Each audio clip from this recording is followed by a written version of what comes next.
ये बिल्कुल ऐसा ड्रीम जैसा लग रहा है, मतलब ऐसा मुझे यकीन ही नहीं हो रहा कि ये मिल गया।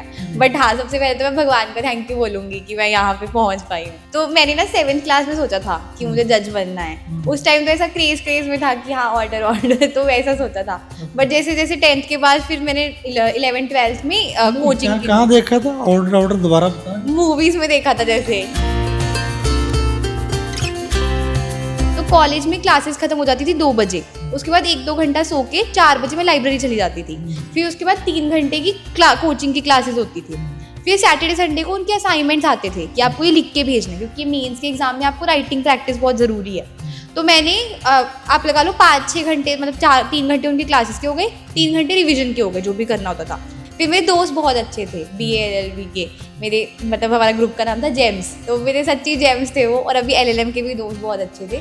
पहले से क्या था, पहले एक दिन सोचा था कि हाँ मम्मी को ये दिन दिखाना है, मम्मी पापा को ये दिन दिखाना है कि ऐसा लोग आ रहे हैं, मतलब बधाइयाँ आ रही हैं, तो बहुत ही अच्छा लग रहा है। ਇਹ ਜਿਵੇਂ ਬੱਚੇ ਵਿਦੇਸ਼ਾਂ ਜਾ ਰਹੇ ਨੇ, ਵਿਦੇਸ਼ਾਂ ਦਾ ਰੁਝਾਨ ਹੈ, ਤੁਸੀਂ ਨਹੀਂ ਕਦੇ ਸੋਚਿਆ? नहीं, मेरा मन नहीं था। मैं हमेशा यही कहती थी कि अपना देश होता है। जैसे कोविड में भी लोग भाग के आ रहे थे वहाँ से। मेरे हिसाब से तो एटीट्यूड का ही पूरा फर्क है, मतलब आपकी रूटीन और एटीट्यूड जो है वो डिफरेंशिएट करती है सक्सेसफुल पर्सन को एक अनसक्सेसफुल पर्सन से। It is just a routine. हर कोई वही सब, मतलब सबके पास 24 घंटे होते हैं, but it is how you manage those 24 hours that makes all the difference. तो आई थिंक उसका ही बेसिक फर्क पड़ता है मुझे। ਕਿੰਨੀ ਕੁ ਖੁਸ਼ੀ ਹੈ? ਅੱਜ ਸਾਨੂੰ ਬਹੁਤ ਖੁਸ਼ੀ ਦਾ ਮੌਕਾ ਹੈ ਸਾਡੇ ਲਈ ਜੀ, ਸਾਡੇ ਪਰਿਵਾਰ ਲਈ। ਸਵੇਰ ਤੋਂ ਸਾਨੂੰ ਬਹੁਤ ਵਧਾਈਆਂ ਆ ਰਹੀਆਂ ਨੇ ਜੀ ਕਿ ਇਹ ਬੇਟੀ ਨੇ ਸਾਡਾ ਸੁਪਨਾ ਪੂਰਾ ਕੀਤਾ ਔਰ ਆਪਣਾ ਏਮ ਪੂਰਾ ਕੀਤਾ। ਉਹ ਫੀਸ ਮਤਲਬ ਇਹਨੂੰ ਮੈਂ ਕਹਿੰਦਾ ਜੀ ਤੂੰ ਜੋ ਪੈਸਾ ਖਰਚਣਾ ਬੇਟੇ ਖਰਚ ਲੈ, ਮੈਂ ਤੈਨੂੰ ਹੋਰ ਪਾ ਦੂੰਗਾ, ਪਰ ਇਹਨੇ ਅੱਜ ਤੱਕ ਕੋਈ ਨਜਾਇਜ਼ ਪੈਸਾ ਨਹੀਂ ਖਰਚਿਆ ਜੀ। ਦੇਖੋ ਜਵਾਨ ਦੀ ਗੱਲ ਹੁੰਦੀ ਹੈ, ਮੈਂ ਇਹਨੂੰ ਕਿਹਾ ਵੀ ਜਿਹੜੇ ਫਸਟ 5 ਕੁੜੀਆਂ ਰੱਖਣੀਆਂ ਨੇ, ਤੇਰੇ 5 ਕੁੜੀਆਂ 'ਚੋਂ ਨਾ ਹੋਊਗਾ, 5ਵਾਂ ਨਾਮ ਇਹਦਾ ਹਾਂ ਸਰਸਵਤੀ ਸੀ ਜੀ ਉਹਦੇ ਬਸ। ਪਹਿਲਾਂ ਕਹਿਤਾ ਸੀ? ਮੈਨੂੰ ਪਹਿਲਾਂ ਹੀ ਕਹਿਤਾ ਸੀ, ਪਹਿਲੇ ਪ੍ਰੀ 'ਚੋਂ ਇਹਨੂੰ ਕਿਹਾ ਵੀ ਤੇਰੇ ਦੇਖ 80 ਨੰਬਰ ਤੈਨੂੰ ਚਾਹੀਦੇ ਨੇ, ਇਹਦੇ 82 ਆਏ। ਮੈਂ ਕਿਹਾ ਤੇਰੇ 80 ਆ ਜਾਣਗੇ। ਮੈਨੂੰ ਕਿਹਾ ਲੋਐਸਟ ਨੰਬਰ ਕਿੰਨੇ ਆ? ਕਹਿੰਦੀ 80 ਆ ਜੀ, ਮਤਲਬ ਮੈਂ ਤੇਰੇ 80 ਆ ਜਾਣਗੇ। ਇਹਦੇ 82 ਨੰਬਰ ਸੀ। ਮੈਂ ਈਵਨ ਕੋਈ ਗੱਲ ਸ਼ੇਅਰ ਕਰਨੀ, ਮੈਂ ਇਹਦੇ ਨਾਲ ਸਾਰੀ ਗੱਲ ਸ਼ੇਅਰ ਕਰ ਸਕਦੀ ਹਾਂ। ਕੋਈ ਈਵਨ ਮੈਂ ਆਪਣੇ ਹਸਬੈਂਡ ਦੀ ਵੀ ਕੋਈ ਨਾ ਗੱਲ ਕਰਨੀ ਹੁੰਦੀ ਵੀ ਅੱਜ ਪਾਪਾ ਨੇ ਮੈਨੂੰ ਐਂ ਕਹਿਤਾ, ਇਹਨੂੰ ਬੇਝਿਜਕ ਕਹਿ ਸਕਦੀ ਸੀ। ਇਹ ਮੈਨੂੰ ਸੁਣਦੀ ਸੀ, ਮੈਂ ਇਹਨੂੰ ਸੁਣਦੀ ਸੀ। ਇਹਨੇ ਪੂਰੇ ਦਿਨ ਦਾ ਆਪਣਾ ਵੇਰਵਾ ਮੈਨੂੰ ਸੁਣਾਉਣਾ।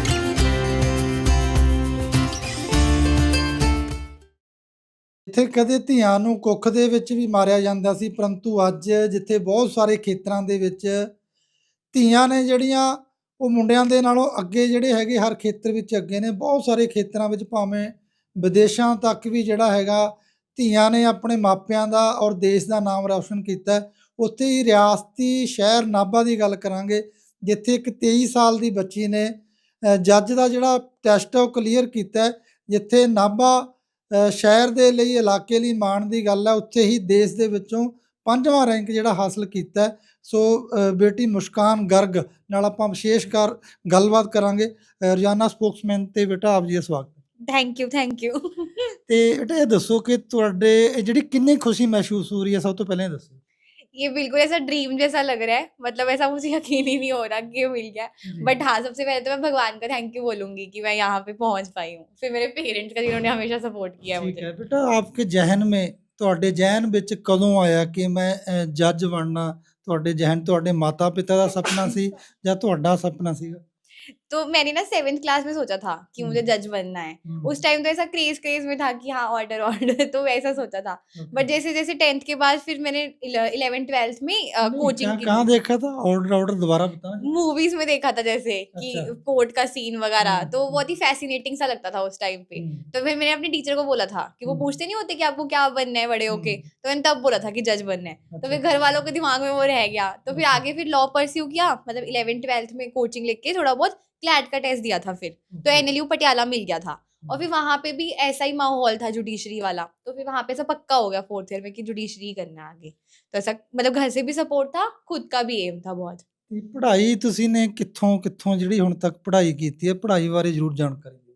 हाँ जी, तो मैंने वैसे तो श्री उषा माता पब्लिक स्कूल से की है 12th तक, और उसके बाद फिर NLU पटियाला मिल गया था मुझे, मतलब लॉ वहाँ से किया BA LLB, और अभी LLM भी वहीं से कर रही हूँ। ਓਕੇ। हाँ जी। ਇੱਥੇ ਤੱਕ ਪਹੁੰਚਣ ਲਈ ਕਿੰਨੀ ਕੁ ਸਟਰਗਲ ਹੈ ਜਿਹੜੀ ਤੁਹਾਨੂੰ ਕਰਨੀ ਪਈ? ਕਿੰਨੇ ਘੰਟੇ ਪੜ੍ਹਨਾ ਪਿਆ ਜਾਂ ਦਿਨਚਰਿਆ ਤੁਹਾਡੀ ਕਿਸ ਤਰ੍ਹਾਂ ਦੀ ਰਹੀ?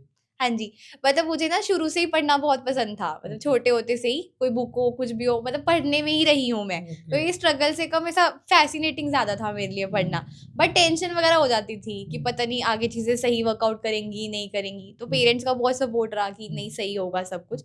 बाकी ऐसा कोई फिक्स नंबर ऑफ आवर्स नहीं थे कि इतना पढ़ना है कि 10 घंटे पढ़ना ही पढ़ना है, बल्कि मैं तो थोड़ा कम ही पढ़ती थी। बट ये था कि जो चीज़ सोच ली है वो टॉपिक कंप्लीट करना है, क्योंकि मुझे लगता है टॉपिक कंप्लीट करना बहुत ज़रूरी होता है और उसको रिवाइज करना है एक्टिवली। तो उसमें मैंने पक्का रखा कि वो करना है तो करना है फिर। ਓਕੇ हाँ जी। ਨਹੀਂ ਕਿਸ ਮਤਲਬ ਕਿੰਨਾ ਕੁ ਪੜ੍ਹਦੇ ਰਹੇ ਹੋ ਆਮ ਕੰਪੈਰੀਟਿਵ ਬੱਚਿਆਂ ਦੇ ਮੁਕਾਬਲੇ ਤੁਸੀਂ ਜੇ ਆਪਾਂ ਗੱਲ ਕਰੀਏ ਸਾਲ ਦੇ ਵਿੱਚ ਜਾਂ ਦਿਨ ਦੇ ਵਿੱਚ ਕਿੰਨੇ ਕੁ ਘੰਟੇ ਹੀ पढ़ते रहे तो मेरा ऐसा था, मैंने 4th ईयर में कोचिंग लेनी स्टार्ट की थी लॉ सीखो से, ऑनलाइन ही कोचिंग ली थी मैंने जुडिशरी की। तो कॉलेज में क्लासेस खत्म हो जाती थी 2 बजे, उसके बाद 1-2 घंटा सो के 4 बजे मैं लाइब्रेरी चली जाती थी। फिर उसके बाद 3 घंटे की कोचिंग की क्लासेस होती थी। फिर सैटरडे संडे को उनके असाइनमेंट्स आते थे कि आपको ये लिख के भेजना है, क्योंकि मेंस के एग्जाम में आपको राइटिंग प्रैक्टिस बहुत ज़रूरी है। तो मैंने आप लगा लो 5-6 घंटे, मतलब 3 घंटे उनके क्लासेस के हो गए, 3 घंटे रिविजन के हो गए, जो भी करना होता था। तो आप लगा लो 6 घंटे रहते थे, और उसके बाद सैटरडे संडे को तो मैं ऑफ ही रखती थी कि थोड़ा रेस्ट मिल जाए मुझे भी, ठीक है। तो सैटरडे को थोड़ा ज़्यादा टाइम दे देती थी कि सारा रिवाइज हो जाए और असाइनमेंट्स वगैरह लिख सकें। तो वही फिक्स टाइम नहीं होता था, बट हाँ जो टॉपिक है वो कंप्लीट करती थी, ये रहता था रूटीन। ਤੁਹਾਡੇ ਪੇਰੈਂट्स ਦਾ ਇੱਥੇ ਪਹੁੰਚਣ ਲਈ ਜਾਂ ਹੋਰ ਕਿੰਨਾ ਲੋਕਾਂ ਦਾ ਸਹਿਯੋਗ ਰਿਹਾ सबसे पहले तो मैंने कहा भगवान का भगवान ही है जिन्होंने मुझे यहाँ तक पहुँचाया है। उसके बाद पेरेंट्स का बहुत सपोर्ट रहा है, उन्होंने हमेशा यही कहा है कि जो करना है कर, हम तेरे पीछे खड़े हैं। ऐसा कभी भी टेंशन हुई है तो उन्होंने बोला शेर पूछता है कर लेगा तू, तो उन्होंने बहुत किया। फिर मेरे दोस्त बहुत अच्छे थे BA LLB के, मेरे मतलब हमारा ग्रुप का नाम था जेम्स, तो मेरे सच्ची जेम्स थे वो। और अभी LLM के भी दोस्त बहुत अच्छे थे, उन्होंने भी बहुत सपोर्ट किया। जब भी ऐसा वो होता था कि पता नहीं कर पाऊंगी नहीं, तो उन्होंने बहुत मोटिवेट किया। फिर मेरे भाई बहन, मतलब ऐसा उनसे ही बात करती थी कि आज ऐसा गया दिन वैसा गया, तो इन सब का बहुत ही रोल रहा। और फिर मेरे टीचर्स का भी बहुत रोल रहा, जिन्होंने मुझे गाइड किया, जूनियर्स का, तो सबका बहुत रोल रहा। ਸਟੂਡੈਂਟਸ ਜਿਹੜੇ ਤੁਹਾਡੇ ਨਾਲ ਸੀਗੇ ਉਹ ਕਿਸ ਤਰ੍ਹਾਂ ਦਾ ਮਾਹੌਲ ਸੀਗਾ ਕਿੱਥੋਂ ਕਿੱਥੋਂ ਜਿਹੜੇ ਸਟੂਡੈਂਟ ਪੜ੍ਹਦੇ ਸੀਗੇ तो मतलब मैंने नेशनल लॉ यूनिवर्सिटी से किया है, तो पंजाब से थोड़े कम ही थे, सारे स्टेट से ही थे ऑलमोस्ट, दिल्ली वगैरह से या फिर हरियाणा यूपी इन जगह से थे। तो मतलब क्योंकि हमारे कॉलेज की फीस थोड़ी ज़्यादा ही है, मतलब अच्छा, मतलब काफ़ी महंगा ही कॉलेज था, तो ठीक ठीक फीस थी, तो अच्छे घर के काफ़ी बच्चे थे। तो ऐसा होता था कभी कभी मिलता था जैसे स्टारबक्स कॉफ़ी पीने वाले बच्चे, और मैं थोड़े मिडिल क्लास फैमिली से ही आती हूँ, तो उस टाइम मुझे थोड़ा लगता था कि कैसा सा है, मतलब इन्फीरियोरिटी सा फील होता था। बट फिर पापा मम्मी ने हमेशा समझाया कि देखो हमेशा अपने ऊपर फोकस करना चाहिए, और वही चीज दिमाग में रखी कि अपने ऊपर फोकस करना है, अपनी ग्रोथ पे ध्यान देना है, और फिर भगवान की कृपा से हो गया। ਇਹ ਜਿਹੜਾ ਹੁਣ ਤੁਹਾਨੂੰ ਮਾਣ ਸਤਿਕਾਰ ਜਿੱਦਾਂ ਮਿਲ ਰਿਹਾ ਤੁਸੀਂ ਜਦੋਂ ਟੈਸਟ ਕਲੀਅਰ ਕੀਤਾ ਹੈ, ਪਹਿਲਾਂ ਤੇ ਹੁਣ ਦੇ ਵਿੱਚ ਕੀ ਅੰਤਰ ਹੈ ਕਿੰਨੀਆਂ ਕੁ ਵਧਾਈਆਂ ਮਿਲ ਰਹੀਆਂ ਨੇ बहुत ही बधाइयाँ मिल रही ने, सुबह से कॉल पे कॉल ही आ रहा है। हमने तो खाना भी आज इतना लेट खाया क्योंकि कॉल पे कॉल आई जा रहे थे, फिर घर में भी लोग आई जा रहे थे, तो बहुत ही अच्छा लग रहा है कि हाँ, पहले से क्या था, पहले एक दिन सोचा था कि हाँ मम्मी को ये दिन दिखाना है, मम्मी पापा को ये दिन दिखाना है कि ऐसा लोग आ रहे हैं, मतलब बधाइयाँ आ रही हैं, तो बहुत ही अच्छा लग रहा है। ਕਿੰਨੇ ਖੁਸ਼ ਨੇ ਮਾਤਾ ਪਿਤਾ ਨੇ ਜਿਹੜੇ ਉਹਨਾਂ मेरे ख्याल से तो बहुत ही खुश है, बट अच्छा ही लग रहा है बहुत। ਇਹ ਜਿਵੇਂ ਬੱਚੇ ਵਿਦੇਸ਼ਾਂ 'ਚ ਜਾ ਰਹੇ ਨੇ ਵਿਦੇਸ਼ਾਂ ਦਾ ਰੁਝਾਨ ਹੈ ਤੁਸੀਂ ਨਹੀਂ ਕਦੇ ਸੋਚਿਆ नहीं, मेरा मन नहीं था। मैं हमेशा यही कहती थी कि अपना देश होता है। जैसे कोविड में भी लोग भाग के आ रहे थे वहां से, तो मुझे ये था कि बाहर जाऊंगी तो सिर्फ घूमने, कि ऐसा सेटल होने नहीं जाना बाहर का, कि यहीं करना है, क्योंकि मुझे लगता है कि यहाँ भी अपॉर्चुनिटीज बहुत है, बस आपको देखना आना चाहिए कि कहाँ पे हो सकता है। कभी कभी आप ऐसा हताश हो जाते हो कि नई चीजें वर्कआउट नहीं कर रही हैं, बट एट द एंड आपको आपके लिए कुछ ना कुछ होता ही होता है। तो मुझे तो लगता है यही बढ़िया था। ਤੇ ਜਿਹੜੇ ਹੋਰ ਬੱਚੇ ਬੱਚੀਆਂ ਨੇ ਨੌਜਵਾਨ ਪੀੜ੍ਹੀ ਹੈ ਜਿਹੜੀ ਉਹਨਾਂ ਨੂੰ ਕੀ ਕਹਿਣਾ ਚਾਹੁੰਦੇ ਜਿਹੜੇ ਵਿਦੇਸ਼ਾਂ ਨੂੰ ਜਾਂਦੇ ਨੇ ਜਾਂ ਇੱਥੇ ਵੀ ਜਿਹੜਾ ਮੁਕਾਮ ਹਾਸਲ ਨਹੀਂ ਕਰ ਪਾਉਂਦੇ ਉਹਨਾਂ ਲਈ ਕੀ ਸੁਨੇਹਾ मैं यही बोलूंगी, don't give up, stay perseverant, do hard work, और आपको ऐसा भगवान पे विश्वास करना है, अपने ऊपर ट्रस्ट करना है, क्योंकि चीज़ें एंड में वर्कआउट कर जाती हैं। बस you have to trust the process and be grateful to the god for everything that you have. ਮੈਂ ਇਹ ਪੁੱਛਣਾ ਚਾਹੁੰਦਾ ਹੁਣ ਇਹ ਕੀ ਮਤਲਬ ਕਿਹੜੀ ਜਾਦੂ ਦੀ ਛੜੀ ਹੈ मुझे लगता ਜਿਹੜੇ है ਜਿਹੜੇ ਬੱਚੇ ਮਤਲਬ ਕਿ ਨਹੀਂ ਮਤਲਬ ਪਾਸ ਹੋ ਸਕਦੇ ਜਾਂ ਆਪਦਾ ਮੁਕਾਮ ਨਹੀਂ ਹਾਸਲ ਕਰ ਪਾਉਂਦੇ ਤੇ ਮੰਤਰ ਕੀ ਹੈ ਜਿਹੜਾ ਕਾਮਯਾਬੀ ਦਾ ਰਾਜ ਕੀ ਹੈ वो बोलते हैं ना कि आपका एटीट्यूड डिसाइड करता है कि आप कहाँ तक पहुंचोगे। तो एटीट्यूड मीन्स कि आप अपने पेरेंट्स का कितना अच्छे से ध्यान रखते हो, ठीक है, भगवान का कितना वो करते हो, और उसके बाद अपनी रूटीन कैसे बनाते हो। जैसे मैंने देखा है कि कुछ बच्चे बस मतलब कॉलेज में भी ऐसा पार्टी करते रहते थे, बाहर घूमा ये वो। मैं ये नहीं कह रही कि बिल्कुल ही मत इंजॉय करो, but you have to maintain a good routine. जैसे मैंने देखा है कि आपको एटलीस्ट निकालना ही पड़ेगा कि कोचिंग को आप स्किप नहीं कर सकते कि क्लासेस स्किप करके बाहर जा रहे हो। तो आई थिंक वही डिफरेंस बनाता है कि आपकी रूटीन कितनी कंसिस्टेंट है। तो मेरे केस में तो वही हुआ है कि मैंने ऐसा रखा कि 4th-5th ईयर में करना है तो करना है अच्छे से। और फिर ऐसा नहीं है कि बिल्कुल ही पार्टीज छोड़ दी थी। आप देखोगे मैं भी ऐसी थी कि हाँ, थोड़ा बहुत इंजॉय करना है, मूवी देखा है, दोस्तों के साथ भी घूम रही हूँ, बट अपनी रूटीन मेंटेन करना बहुत जरूरी है। यही मेरा मैसेज है कि कंसिस्टेंट रहो आप। ਦੁਬਾਰਾ और ਫਿਰ ਉਹੀ ਮੇਰਾ ਸਵਾਲ ਹੈ ਕਿ ਇੱਕ ਸਫਲ ਤੇ ਅਸਫਲ ਜਿਹੜਾ ਬੱਚਾ ਹੈ ਉਹਦੇ 'ਚ ਕੀ ਅੰतर ਹੁੰਦਾ ਹੈ? मेरे हिसाब से तो एटीट्यूड का ही पूरा फर्क है। मतलब आपकी रूटीन और एटीट्यूड जो है वो डिफरेंशिएट करती है सक्सेसफुल पर्सन को एक अनसक्सेसफुल पर्सन से। It is just a routine. हर कोई वही सब मतलब सबके पास 24 घंटे होते हैं, but it is how you manage those 24 hours that makes all the difference.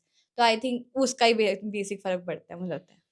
ਹੁਣ ਤੁਸੀਂ ਇਹ ਟੈਸਟ ਕਲੀਅਰ ਕੀਤਾ ਹੈ, ਅੱਗੇ ਹੁਣ ਕੀ ਮਤਲਬ ਕਿ ਜੱਜ ਬਣ ਕੇ ਕੀ ਕਰਨ ਦਾ ਕਿਸ ਤਰ੍ਹਾਂ ਦੇ ਫੈਸਲੇ ਜਾਂ ਜ਼ਿਹਨ 'ਚ ਕੀ ਹੈ ਕਿ ਕਿਸ ਤਰ੍ਹਾਂ ਦੇ ਫੈਸਲੇ ਕਰਨੇ ਹੈ ਜਾਂ ਅੱਗੇ ਹੋਰ ਪੜ੍ਹਾਈ ਕਰਨੀ ਹੈ? अभी तो मेरी एलएलएम चल रही है, मतलब मई में कंप्लीट हो जाएगी वो, और फिर जुलाई में ही ट्रेनिंग शुरू होगी। तो ये अच्छी बात है कि क्लैश नहीं हो रहा। मतलब जितना मुझे लगता है कि जुलाई में ही होगी, अभी पता नहीं, अभी आया नहीं है। तो मैंने सोचा है कि 1 साल की ट्रेनिंग में I have to work on myself कि मैं और अच्छी बनूं और रीड करूं चीज़ें, अपने आप को एक बेटर पर्सन बनाऊं, ठीक है। और उसके बाद और जजमेंट्स पढ़ूं कि बाकी के जजेस ने कैसे फैसले दिए हैं, सुप्रीम कोर्ट में कैसे हो रहे हैं, और उसके बेसिस पे जितना भी डाउन ट्रोडन या जितने भी डिसएडवांटेज ग्रुप है उनके लिए जितना कर सकती हूँ उतना करूँ मैं। ਇਹ ਤੁਸੀਂ ਨੇ ਹੋਰ ਬਹੁਤ ਸਾਰੇ ਫੀਲਡ ਨੇ ਜਿਹੜੇ ਹੈਗੇ ਨੇ, ਸਿਰਫ ਜੱਜ ਹੀ ਬਣਨ ਲਈ ਕਿਉਂ ਤੁਹਾਡਾ ਸੁਪਨਾ ਸੀਗਾ?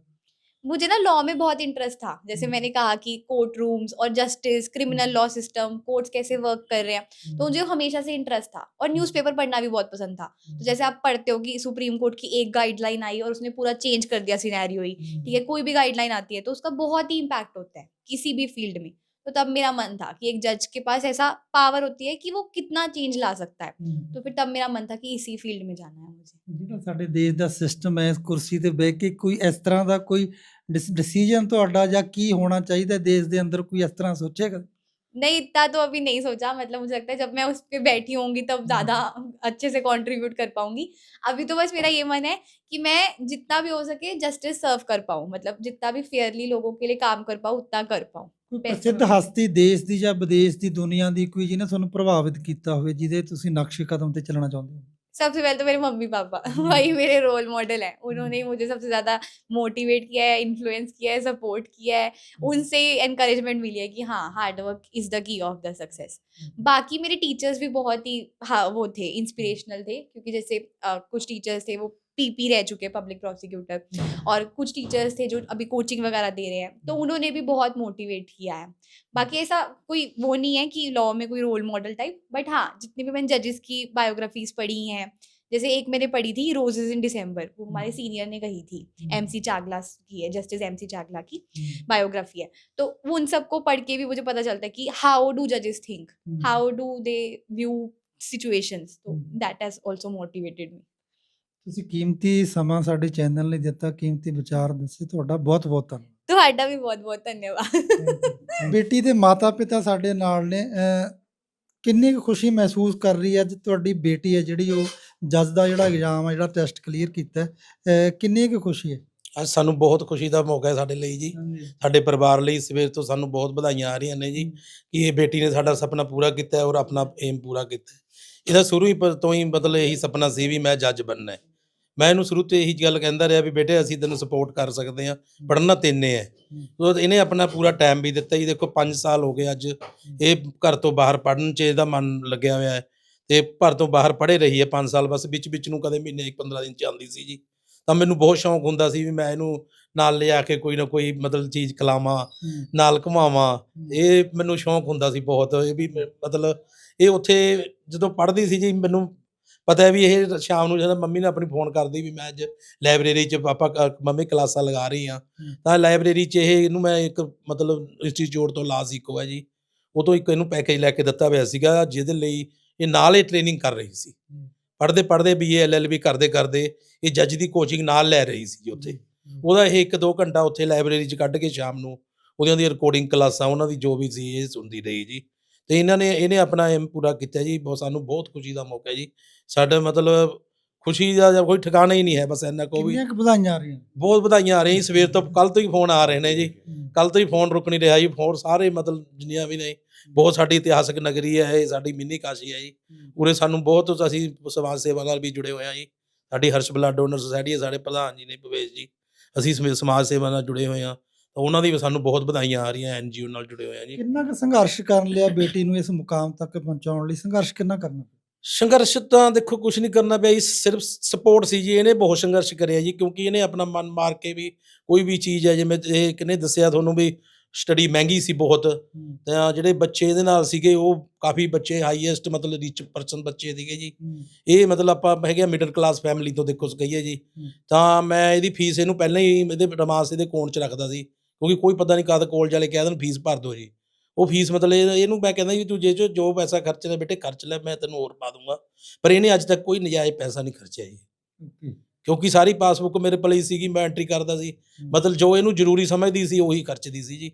ਜੇ ਕਹੀਏ ਵੀ ਮਤਲਬ ਜੇ ਦੂਜੇ ਬੱਚੇ 5000 ਖਰਚਣੇ, ਇਹਦਾ 1000 ਨਾਲ ਸਰਦਾ, ਤਾਂ ਇਹ 1000 ਨਾਲ ਸਾਰਦੀ ਸੀ ਜੀ। ਇਹਨੇ ਮਤਲਬ ਬਹੁਤ ਮਤਲਬ ਮਿਹਨਤ ਨਾਲ ਇਹਨੇ ਦੇਖਿਆ ਵੀ ਮੇਰੇ ਪਾਪਾ ਕਿਵੇਂ, ਮੰਮੀ ਕਿਵੇਂ ਮਿਹਨਤ ਕਰਦੇ ਆ, ਵੀ ਕਿਵੇਂ ਮੈਨੂੰ ਪੜ੍ਹਾ ਰਹੇ ਆ। ਇਹਨੇ ਅੱਜ ਸਾਡਾ ਸੁਪਨਾ ਪੂਰਾ ਕੀਤਾ ਜੀ। ਬਹੁਤ ਖੁਸ਼ੀ ਦਾ ਮੌਕਾ ਜੀ। ਠੀਕ ਹੈ। ਸੋਚਿਆ ਸੀ ਵੀ ਬੇਟੀ ਜਿਹੜੀ ਹੈਗੀ ਕਦੇ ਜੱਜ ਦਾ ਟੈਸਟ ਕਲੀਅਰ ਕਰ? ਸੋਚਿਆ ਜ਼ਰੂਰ ਸੀ ਵੀ ਇਹ ਕਰੂਗੀ। ਮੈਂ ਇਹਨੂੰ ਜਦੋਂ ਵੀ ਇਹ ਦੇਖੋ ਪੇਪਰ ਮੈਂ ਇਹਨੂੰ ਦਵਾ ਕੇ ਲਿਆ ਜੀ, ਪਹਿਲਾਂ ਪ੍ਰੀ ਪੇਪਰ ਹੋਇਆ, ਉਦੋਂ ਵੀ ਇਹਨੂੰ ਲੱਗਿਆ, ਇਹਨੇ ਜਦੋਂ ਬਾਹਰ ਆ ਕੇ ਟੈਲੀ ਕਰਿਆ ਵੀ ਮੇਰੇ ਕੁਐਸਚਨ ਗਲਤ ਹੋ ਗਏ, ਇਹਨੇ ਮਨ ਭਰ ਲਿਆ ਮੇਰੇ ਵਾਂਗੂ। ਮੈਂ ਕਿਹਾ ਬੇਟੀ ਤੂੰ ਇਹਨੂੰ ਮਹਾਦੇਵ ਦਾ ਆਸ਼ੀਰਵਾਦ ਦਵਾ ਕੇ ਲੈ ਕੇ ਗਿਆ ਜੀ, ਭੋਲੇ ਬਾਬਾ ਦਾ। ਮੈਂ ਕਿਹਾ ਤੇਰੇ ਇੰਨੇ ਨੰਬਰ ਆਣਗੇ 80, ਇਹਦੇ 82 ਨੰਬਰ ਸੀ ਜੀ। ਦੇਖੋ ਮੂੰਹ ਹੀ ਜਵਾਨ ਹੁੰਦੀ ਹੈ ਜੀ। ਉਹ ਤੋਂ ਬਾਅਦ ਫੇਰ ਦੂਜੀ ਵਾਰ ਇਹਨੂੰ ਫੇਰ ਲੱਗਿਆ ਵੀ ਮੈਨੂੰ, ਮੈਂ ਕਿਹਾ ਦੇਖ ਤੈਨੂੰ ਤੂੰ ਐ ਯਾਰ ਮੈਰਿਟ ਬਣਾ ਲੈ, ਤੇ ਮੈਰਿਟ ਬਣਾ ਕੇ ਤੇਰੇ ਨੰਬਰ ਇੰਨੇ ਜਿਹੜੇ ਨਹੀਂ ਆ ਰਹੇ ਤੂੰ ਐ ਸੋਚ ਵੀ ਆ ਗਏ ਬਸ। ਦੂਜੀ ਵਾਰ ਜਦੋਂ ਇਹਨੇ ਮੈਨੂੰ ਫੋਨ ਕਰਿਆ, ਪਾਪਾ ਮੈਂ ਸਿਲੈਕਟ ਹੋ ਗਈ ਦੁਬਾਰਾ, ਵੀ ਮੇਰਾ ਹੁਣ ਇੰਟਰਵਿਊ 'ਚ ਕਾਲਿੰਗ ਆਊਗੀ। ਮੈਂ ਕੋਈ ਗੱਲ ਨਹੀਂ, ਇੰਟਰਵਿਊ 'ਚ ਵੀ ਕਲੀਅਰ ਹੋਏਗੀ। ਉਹੀ ਗੱਲ ਉਹ ਇੰਟਰਵਿਊ ਵੇਲੇ ਹੋਈ ਜੀ। ਦੇਖੋ ਪਰਮਾਤਮਾ ਇਹਦਾ ਇਮਤਿਹਾਨ ਲੈ ਰਿਹਾ ਸੀ ਬਹੁਤ ਬੜਾ। ਇੰਟਰਵਿਊ 'ਚ ਵੀ ਜਿੰਨੇ ਬੱਚੇ ਬਾਹਰ ਦੇ ਕੇ ਇੰਟਰਵਿਊ ਨਿਕਲ ਰਹੇ ਸੀ ਉਹ ਬਹੁਤ ਖੁਸ਼ ਸੀਗੇ ਜੀ। ਉਹ ਕਹਿੰਦੇ ਅਸੀਂ ਸਾਰੇ ਕੁਐਸਚਨਾਂ ਦੇ ਆਨਸਰ, ਇਹਨੇ ਬਹੁਤ ਸਟੱਡੀ ਕਰੀ, ਬਹੁਤ ਕਰੀ। ਉਦੋਂ ਮੈਂ ਇਹਨੂੰ ਕਿਹਾ ਵੀ ਤੂੰ ਹੁਣ ਮਤਲਬ ਸਟੱਡੀ ਨਾ ਕਰ, ਹੁਣ ਤੂੰ ਮਨ ਫਰੈਸ਼ ਕਰ ਲੈ ਮਾਈਂਡ ਆਪਣਾ, ਵੀ ਤੈਨੂੰ ਜੋ ਪੁੱਛਣਗੇ ਇਹ ਤਾਂ ਕਿਹੜਾ ਕੋਈ ਮਤਲਬ ਉਹ ਹੈ ਵੀ ਕੀ ਪੁੱਛ ਲੈਣ। ਤਾਂ ਜਿਹੜੇ ਉਹਨਾਂ ਨੇ ਇਹਨਾਂ ਨੂੰ 8-10 ਸਵਾਲ ਪੁੱਛੇ ਜੀ, ਇਹਨੇ 6-7 ਸਹੀ ਦੱਸ ਤੇ 2 ਗਲਤ ਹੋ ਗਏ। ਵੀ ਗਲਤ ਵੀ ਇਹਨੇ ਕਿਹਾ ਵੀ ਇਹਨੇ ਸਾਫ ਮਤਲਬ ਉਹਨੂੰ ਕਹਿਤਾ ਵੀ ਮੈਨੂੰ ਸਰ ਨਹੀਂ ਇਹਦੇ ਬਾਰੇ ਨੌਲੇਜ ਹੈਗੀ। ਤੇ ਉਹ ਬੰਦੇ ਵੀ ਜੇ ਕਹਿੰਦੇ ਵੀ ਉਹ ਇੰਨਾ ਇੰਪ੍ਰੈਸ ਹੋਏ ਤੋਂ ਵੀ ਉਹ ਉਹਨਾਂ ਨੇ ਇਹਨੂੰ ਕਿਹਾ ਵੀ ਬੇਟੇ ਤੁਸੀਂ ਹੱਸਦੇ ਰਹਿੰਦੇ ਹੋ। ਇਹਨੇ ਵੀ ਕਿਹਾ ਵੀ ਹਾਂਜੀ ਮੈਂ ਤਾਂ ਨਾਮ ਹੀ ਮੁਸਕਾਨ ਹੈ, ਹੱਸਦੀ ਰਹਿੰਦੀ ਆ। ਉਹ ਜਦੋਂ ਮੁੜਿਆ ਇਹਦਾ ਹਾਵ ਭਾਵ ਦੇਖਿਆ ਜੀ, ਦੇਖੋ ਉਹਨਾਂ ਨੇ ਇਹਦੇ 35 ਚੋਂ 29 ਨੰਬਰ ਇਹਦੇ ਲਾਤੇ। ਪਰ ਇਹ ਜਦੋਂ ਆਈ ਬਹੁਤ ਮੈਨੂੰ ਮਹਿਸੂਸ ਹੋਇਆ, ਮੈਂ ਬੇਟੇ ਸਾਰੇ ਬੱਚੇ ਖੁਸ਼ ਆ ਰਹੇ ਨੇ, ਤੈਨੂੰ ਕਹਿੰਦੀ ਮੇਰੇ ਕੁਐਸਚਨ ਗਲਤ ਹੋ ਗਏ ਪਾਪਾ, ਇੱਕ ਵਾਰ ਮਨ ਜਿਹਾ ਭਰ ਲਿਆ। ਮੈਂ ਕੁਛ ਨਹੀਂ, ਤੂੰ ਕਲੀਅਰ ਹੈ। ਮੈਨੂੰ ਦੇਖੋ ਜਵਾਨ ਦੀ ਗੱਲ ਹੁੰਦੀ, ਮੈਂ ਇਹਨੂੰ ਕਿਹਾ ਵੀ ਜਿਹੜੇ ਫਸਟ 5 ਕੁੜੀਆਂ ਰੱਖਣੀਆਂ ਨੇ, ਤੇਰੇ 5 ਕੁੜੀਆਂ ਚੋਂ ਨਾ ਹੋਊਗਾ, 5ਵਾਂ ਨਾਮ ਇਹਦਾ ਜੀ। ਦੇਖੋ ਅੱਜ ਹਾਂ ਸਰਸਵਤੀ ਸੀ ਜੀ ਮੂੰਹ ਤੇ ਬਸ। ਤੁਸੀਂ ਪਹਿਲਾਂ ਕਹਿਤਾ ਸੀ? ਮੈਂ ਪਹਿਲਾਂ ਹੀ ਕਹਿਤਾ ਸੀ, ਪਹਿਲੇ ਪ੍ਰੀ ਚੋਂ ਇਹਨੂੰ ਕਿਹਾ ਵੀ ਤੇਰੇ ਦੇਖ 80 ਨੰਬਰ ਤੈਨੂੰ ਚਾਹੀਦੇ ਨੇ, ਇਹਦੇ 82 ਆਏ। ਮੈਂ ਕਿਹਾ ਤੇਰੇ 80 ਆ ਜਾਣਗੇ। ਮੈਨੂੰ ਕਿਹਾ ਲੋਐਸਟ ਨੰਬਰ ਕਿੰਨੇ ਆ? ਕਹਿੰਦੀ 80 ਹੈ ਜੀ। ਮਤਲਬ ਮੈਂ ਤੇਰੇ 80 ਆ ਜਾਣਗੇ ਬਸ। ਇਹਦੇ 82 ਨੰਬਰ ਸੀ ਜੀ। ਦੂਜੀ ਵਾਰ ਜਦੋਂ 600 ਬੱਚਾ ਰਹਿ ਗਿਆ, 600 ਬੱਚੇ ਚੋਂ ਉਹਨਾਂ ਨੇ ਚੁਣੇ। ਫਿਰ ਇਹਨੂੰ ਮਤਲਬ ਲੱਗਿਆ ਵੀ ਮੇਰੇ ਕੁਝ ਕੁਐਸਚਨ ਦੇਖੋ ਉੱਧਰੋਂ ਜਿਹੜੇ ਬੱਚੇ ਪੇਪਰ ਦੇ ਕੇ ਨਿਕਲੇ ਉਹ ਤਾਂ ਇਹ ਗੱਲ ਕਹਿ ਰਹੇ ਸੀ ਵੀ ਸਾਨੂੰ ਹੋਰ ਸ਼ੀਟ ਚਾਹੀਦੀ ਸੀ।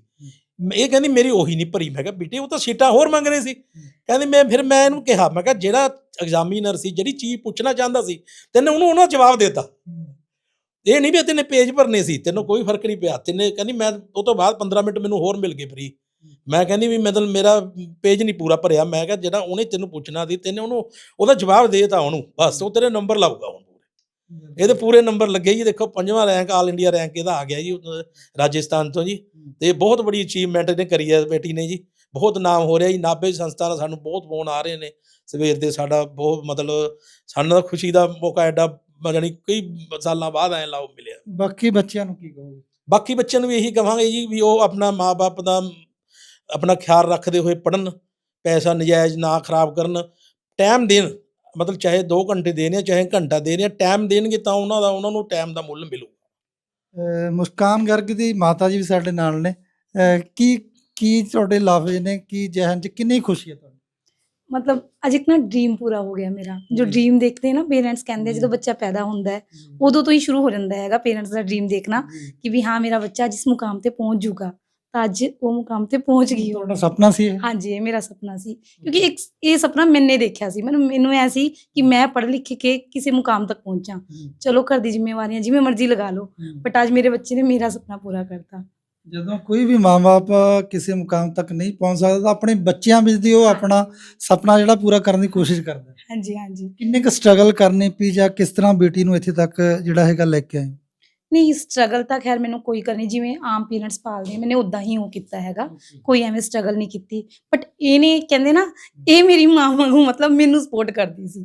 ਮੈਂ ਈਵਨ ਕੋਈ ਗੱਲ ਸ਼ੇਅਰ ਕਰਨੀ, ਮੈਂ ਇਹਦੇ ਨਾਲ ਸਾਰੀ ਗੱਲ ਸ਼ੇਅਰ ਕਰ ਸਕਦੀ ਹਾਂ। ਕੋਈ ਈਵਨ ਮੈਂ ਆਪਣੇ ਹਸਬੈਂਡ ਦੀ ਵੀ ਕੋਈ ਨਾ ਗੱਲ ਕਰਨੀ ਹੁੰਦੀ ਵੀ ਅੱਜ ਪਾਪਾ ਨੇ ਮੈਨੂੰ ਐਂ ਕਹਿਤਾ, ਇਹਨੂੰ ਬੇਝਿਜਕ ਕਹਿ ਸਕਦੀ ਸੀ। ਇਹ ਮੈਨੂੰ ਸੁਣਦੀ ਸੀ, ਮੈਂ ਇਹਨੂੰ ਸੁਣਦੀ ਸੀ। ਇਹਨੇ ਪੂਰੇ ਦਿਨ ਦਾ ਆਪਣਾ ਵੇਰਵਾ ਮੈਨੂੰ ਸੁਣਾਉਣਾ, ਸਵੇਰੇ ਤੋਂ ਸ਼ਾਮ ਤੱਕ, ਮੰਮਾ ਅੱਜ ਇਹ ਹੋਇਆ, ਅੱਜ ਇਹ ਹੋਇਆ। ਕਿਸੇ ਟਾਈਮ ਸਟ੍ਰੈਸ ਵੀ ਹੁੰਦੀ ਸੀ, ਇਹਨੇ ਮੈਨੂੰ ਬੜੇ ਉਹਦੇ ਨਾਲ ਦੱਸਣਾ, ਮੰਮਾ ਅੱਜ ਤਾਂ ਮੈਨੂੰ ਨਾ ਆਹ ਚੀਜ਼ ਹੋ ਗਈ, ਅੱਜ ਮੇਰੇ ਨਾਲ ਆਹ ਹੋਇਆ ਹੈਗਾ, ਤਾਂ ਮੈਨੂੰ ਬਹੁਤ ਟੈਨਸ਼ਨ ਹੈਗੀ।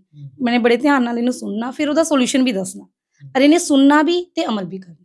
ਸਭ ਤੋਂ ਬੜੀ ਚੀਜ਼ ਹੈ ਕਿ ਅੱਜ ਦੇ ਟਾਈਮ ਦੇ ਵਿੱਚ ਬੱਚੇ ਅਮਲ ਕਰ ਰਹੇ ਹੈਗੇ ਪੇਰੈਂਟਸ ਦੀ ਗੱਲ ਸੁਣ ਕੇ। ਔਰ ਦੂਸਰੀ ਚੀਜ਼, ਅਸੀਂ ਕਦੀ ਮਾਵਾਂ ਧੀਆਂ ਵਾਂਗੂ ਰਹੇ ਹੀ ਨਹੀਂ ਹੈਗੇ। ਇੱਕ ਦੋਸਤ ਦਾ ਰਿਸ਼ਤਾ ਸੀ, ਉਹ ਨਿਭਾਇਆ ਹੈਗਾ। ਤੁਹਾਨੂੰ ਲੱਗਦਾ ਸੀ ਕਿ ਇੰਟੈਲੀਜੈਂਟ ਗੱਲਾਂ ਬਾਤਾਂ ਤੋਂ ਕੰਮ ਕਰ ਦੋ ਕਿ ਹਾਂ ਮੁਕਾਮ ਹਾਸਲ ਕਰ ਲਿਆ? ਹਾਂਜੀ, ਅਸੀਂ ਸ਼ੁਰੂ ਤੋਂ ਹੀ ਕਹਿੰਦੇ ਸੀ। ਇਹਦੇ ਫਾਦਰ ਨੇ ਮਤਲਬ, ਅਸੀਂ ਇੱਕ ਚੀਜ਼ ਕਹੀ ਸੀ ਜਦੋਂ ਇਹਦੇ 10th ਦੇ ਵਿੱਚ ਨੰਬਰ ਆਏ ਥੇ ਨਾ, ਤਾਂ ਸਾਨੂੰ ਕੋਈ ਐਕਸਪੈਕਟੇਸ਼ਨ ਨਹੀਂ ਥੀ। ਮੈंने ਕਦੀ ਨਹੀਂ ਲਗਾਈ ਤਾਂ ਕੋਈ ਐਕਸਪੈਕਟੇਸ਼ਨ। ਮੈਂ ਹੁਣ ਵੀ ਮਤਲਬ ਮੇਰਾ ਪਲੇਵੇ ਹੈ ਤਾਂ ਮੇਰੇ ਬੱਚੇ ਆਉਂਦੇ ਨਾ, ਮੈਂ ਹਮੇਸ਼ਾ ਪੇਰੈਂਟਸ ਨੂੰ ਇੱਕ ਹੀ ਗੱਲ ਕਹਿੰਦੀ ਹਾਂ ਵੀ ਮਾਰਕਸ ਵੱਲ ਕਦੀ ਨਾ ਧਿਆਨ ਦਿਓ। ਬੱਚਾ ਕੀ ਅਚੀਵ ਕਰ ਰਿਹਾ, ਕੀ ਨੌਲੇਜ ਗੇਨ ਕਰ ਰਿਹਾ, ਉਹ ਚੀਜ਼ ਦੇਖੋ ਤੁਸੀਂ।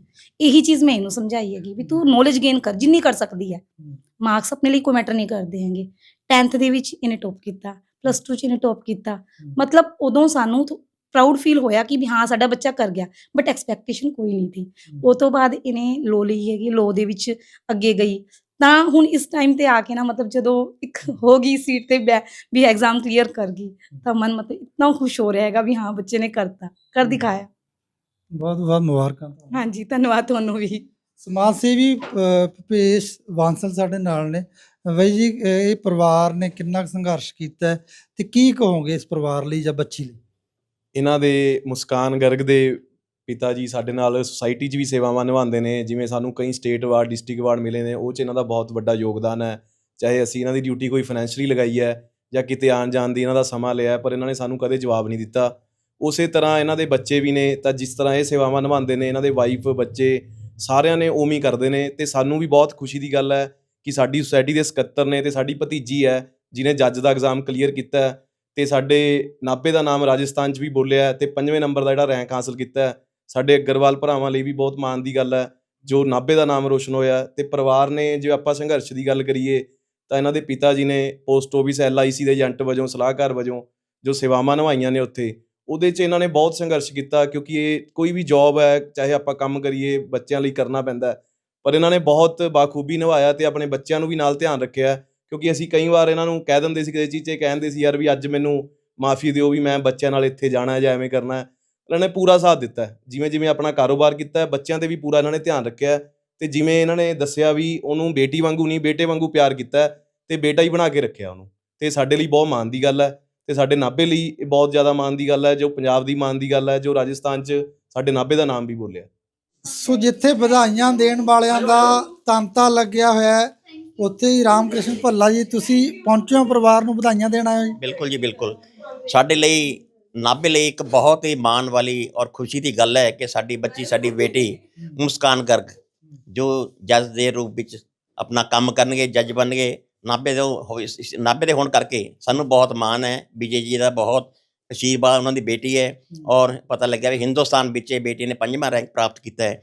ਅਸੀਂ ਪਰਮਾਤਮਾ ਅੱਗੇ ਅਰਦਾਸ ਕਰਦੇ ਹਾਂ ਕਿ ਸਾਡੇ ਜੱਜ ਸਾਹਿਬ ਹਿੰਦੁਸਤਾਨ ਵਿੱਚ ਸੇਵਾ ਕਰਨ, ਨਾਭੇ ਦੀ ਸੇਵਾ ਕਰਨ, ਪੰਜਾਬ ਦੀ ਸੇਵਾ ਕਰਨ। ਇਹ ਇੱਕ ਮਾਣ ਹੁੰਦਾ ਬੱਚਿਆਂ 'ਤੇ। ਬਹੁਤ ਬਹੁਤ ਮੈਨੂੰ ਖੁਸ਼ੀ ਹੋਈ ਹੈ। ਮੈਂ ਆਪਣੇ ਵੱਲੋਂ, ਭਾਰਤੀ ਜਨਤਾ ਪਾਰਟੀ ਵੱਲੋਂ, ਔਰ ਇੱਕ ਸਮਾਜ ਸੇਵੀ ਹੋਣ ਦੇ ਨਾਤੇ ਭੁਪੇਸ਼ ਜੀ ਨੇ, ਮੈਂ ਬਹੁਤ ਧੰਨਵਾਦੀ ਹਾਂ। ਇਹਨਾਂ ਨੇ ਮੈਨੂੰ ਅੱਜ ਸਵੇਰੇ ਗੱਲ ਹੋਈ ਸੀ, ਮੈਂ ਕਿਹਾ ਵੀ ਮੈਂ ਉਹ ਬੇਟੀ ਨੂੰ ਦੇਖਣਾ ਚਾਹੁੰਦਾ ਔਰ ਖੁਸ਼ੀ ਨਾਲ ਮੈਂ ਉਸ ਨੂੰ ਮੁਬਾਰਕਬਾਦ ਦੇਣਾ ਚਾਹੁੰਦਾ ਔਰ ਵਧੇ ਫੁੱਲੇ ਜ਼ਿੰਦਗੀ 'ਚ यही मैं अरदास करते हैं, जो करे इंसानियत इंसान होता है, आदमी के रूप में भगवान होता है। ਰਿਆਸਤੀ ਸ਼ਹਿਰ ਦਾ ਨਾਮ ਜਿਹੜਾ ਹੋਰ ਰੌਸ਼ਨ ਕੀਤਾ ਵੀਰ बिल्कुल जी ਔਰ बिल्कुल ਇੰਨੀ ਛੋਟੀ ਉਮਰ ਦੇ ਵਿੱਚ बिल्कुल। और मैं हैरान हो गया भी मैं इन्नी छोटी उम्र ਵਿੱਚ एड्डी ਵੱਡੀ ਪ੍ਰਾਪਤੀ ਜ਼ਿੰਦਗੀ ਵਿੱਚ ਹੋਰ ਪਤਾ ਨਹੀਂ ਕਿੰਨਾ ਕਿੰਨਾ ਨੇ ਬਣਨਾ ਹੈ। ਮੈਂ ਇਹੀ ਕਹਿ ਸਕਦਾ ਵੀ ਬਾਕੀ ਬੱਚਿਆਂ ਲਈ ਵੀ ਪ੍ਰੇਰਨਾ ਸਰੋਤ ਨੇ। ਬਿਲਕੁਲ ਬਿਲकुल ਬਿਲकुल ਇਹੀ ਹੈ ਕਿ ਅਸੀਂ ਲੜਕਿਆਂ ਨੂੰ ਦੇਖਦੇ ਹਾਂ ਆਮ ਕਰਕੇ, ਲੇਕਿਨ ਲੜਕੀਆਂ ਸਾਡੀਆਂ ਬਹੁਤ ਅੱਗੇ ਵੱਧ ਰਹੀਆਂ ਨੇ, ਚਾਹੇ ਸਪੋਰਟਸ ਹੋਵੇ, ਚਾਹੇ ਜੁਡੀਸ਼ਰੀ ਹੋਵੇ, ਚਾਹੇ IAS IPS ਹੋਵੇ, ਬਹੁਤ ਬੱਚੀਆਂ ਨਾਮ ਰੋਸ਼ਨ ਕਰ ਰਹੀਆਂ। ਮੈਂ ਇਸ ਕਰਕੇ ਬਹੁਤ ਬਹੁਤ ਮੁਬਾਰਕਬਾਦ ਦਿੰਦਾ, ਬਹੁਤ ਮੇਰਾ ਮਨ ਖੁਸ਼ ਹੋਇਆ ਹੈ। ਮੈਨੂੰ 10 ਮਿੰਟ ਦੇ ਵਿੱਚ ਮੈਂ ਆ ਗਿਆ, ਮੈਂ ਕਿਹਾ ਮੈਂ ਕਿਤੇ ਹੋਰ ਨਾ ਬੱਚੀ ਸਾਡੀ ਬਿਜ਼ੀ ਹੋ ਜੇ, ਮੈਂ ਮੁਬਾਰਕਬਾਦ ਦੇਣ ਆਇਆ। ਪ੍ਰਮਾਤਮਾ ਵਧੇ ਫੁੱਲੇ, ਇਹੀ ਮੈਂ ਕਹਿ ਸਕਦਾ। ਸੋ ਜਿੱਥੇ ਇਸ ਬੱਚੀ ਨੇ ਰਿਆਸਤੀ ਸ਼ਹਿਰ ਨਾਭਾ ਦਾ ਨਾਮ ਰੌਸ਼ਨ ਕੀਤਾ ਹੈ, ਉੱਥੇ ਹੀ ਪੂਰੇ ਦੇਸ਼ ਦੇ ਵਿੱਚੋਂ 5ਵਾਂ ਰੈਂਕ ਹਾਸਲ ਕੀਤਾ ਹੈ। ਸੋ ਇਸ ਜਿਹੜਾ ਬੱਚਾ ਮਿਹਨਤ ਕਰਦਾ ਕਿਤੇ ਨਾ ਕਿਤੇ ਆਪਣਾ ਮੁਕਾਮ ਹੈ ਜਿਹੜਾ ਉਹ ਜ਼ਰੂਰ ਹਾਸਲ ਕਰਦਾ ਹੈ। ਸੋ ਦੂਸਰੇ ਬੱਚਿਆਂ ਲਈ ਵੀ ਜਿੱਥੇ ਪ੍ਰੇਰਨਾ ਸਰੋਤ ਤੇ ਜਿਹੜੀ ਬੱਚੀ ਬਣੀ ਹੈ। ਸੋ ਤੁਸੀਂ ਦੇਖਦੇ ਰਹੋ ਰੋਜ਼ਾਨਾ ਸਪੋਕਸਮੈਨ। ਮੈਨੂੰ ਗੁਰਤੇਜ ਸੂਈ ਨੂੰ ਦਿਓ ਇਜਾਜ਼ਤ। ਧੰਨਵਾਦ।